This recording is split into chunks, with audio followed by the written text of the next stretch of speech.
চিংড়ি মাছের মালাইকারি একটা রাজকীয় ডিশ। তো এটা আমাদের মোটামুটি সবারই খুব পছন্দের একটা ডিশ। তো আজকে এখন আমার চ্যানেলে কি অফ কুকিং চ্যানেলে সবাইকে স্বাগত জানিয়ে চলে এসেছি এই রাজকীয় ডিশ নিয়ে। তো দেখুন, আমি মাছগুলোকে প্রথম আমি পাগুলো কেটে নিয়েছি, মাথার সামনের কাঁটাটাকে ফেলে দিয়েছি, ফেলে দিয়ে ভালো করে ধুয়ে নুন হলুদ মাখিয়ে নিচ্ছি।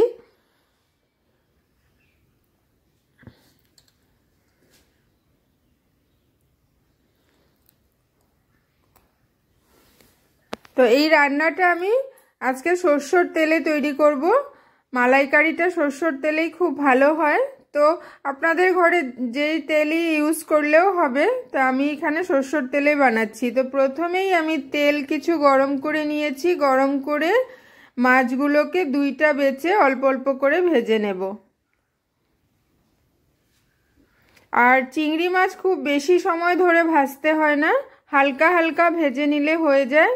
খুব বেশি ভাজা করলে আবার চিংড়ি মাছের ভেতরটা হয়ে যায় শক্ত, তাই হালকা হালকা করে এগুলোকে ভাজতে হয়। তো মালাইকারিতে সবাই জেনারেলি নারকেলের দুধটা ইউজ করে। তো আজকে আমি নারকেলের দুধ ছাড়াই অন্যভাবে আমি মালাইকারি তৈরি করব। তো রিকোয়েস্ট করছি সবাইকে, আপনারা সবাই ভালো করে দেখুন সম্পূর্ণ ভিডিওটা। তো এখানে আমি পাগুলোকে একবার আমি আলাদা করে ভেজে উঠিয়ে রাখছি। পাগুলো খুব ভালো লাগে মুচমুচে করে ভেজে নিলে। তো এটা রেসিপির জন্য না, আমি আলাদা করে এমনিতেই ভেজে উঠিয়ে রাখলাম। তো সেই একই তেলের মধ্যে আরও কিছু তেল আমি অ্যাড করে দিয়ে বেশ অনেকগুলো পেঁয়াজ কুচি আমি ভেজে নিচ্ছি। তো পেঁয়াজ কুচি ভাজা হয়ে যাওয়ার পর আমি দিয়ে দিলাম আদা রসুনের পেস্ট 1 চামচ। তো রসুনের গন্ধটা যাওয়া পর্যন্ত আমি ভাজবো, কাঁচা কাঁচা গন্ধটা চলে যাবে। তো কাঁচা গন্ধ চলে যাওয়ার পর আমি দিয়ে দিলাম একটা টমেটো পেস্ট। টমেটোটাও সেম একইভাবে, টমেটোরও একটা কাঁচা গন্ধ থাকে। তো গন্ধটা যাওয়া পর্যন্ত আমি খুব ভালো করে ভাজবো, পেঁয়াজগুলোকে লাল লাল করে ভেজে নিব।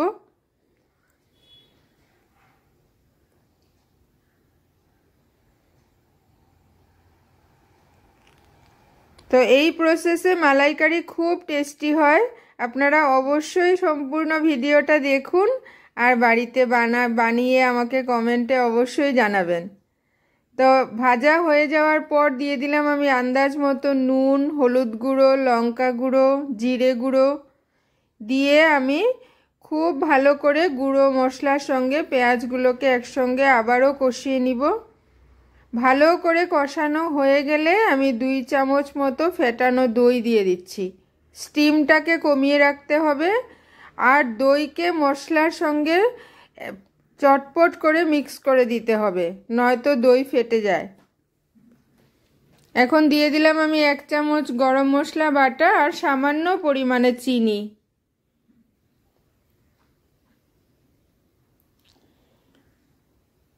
তো এইগুলো ভাজা হয়ে গেলে দিয়ে দিলাম আমি 3 চামচ মতো ক্রিম।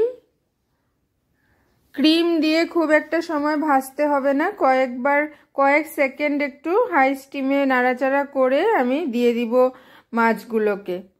মাছ আর মশলাগুলোকে খুব সুন্দর করে একটু সময় আবারও একটু মিক্স করব। মিডিয়াম টু হাই স্টিম রাখতে হবে এখন। তো হয়ে গেছে, এখন আমি দিয়ে দিলাম হালকা উষ্ণ গরম জল। তো ঝোলটা কিছুটা সময় ফুটে উঠলে আমি এখানে ঘি দিয়ে দিব। ঘি দিয়ে আমি বন্ধ করে দিব গ্যাসটাকে। তো আমার দেখানো রেসিপিটা যদি আপনাদের ভালো লাগে তো অবশ্যই লাইক, শেয়ার আর সাবস্ক্রাইব করে সব সময় আমার সঙ্গে থাকুন।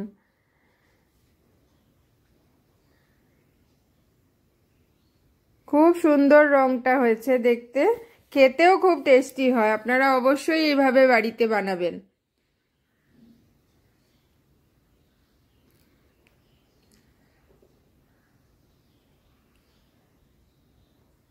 তো দিয়ে দিচ্ছি আমি 2 চামচ ঘি দিয়ে আমি এখন গ্যাস বন্ধ করে সার্ভিং বোলে নামিয়ে সার্ভ করে দিব।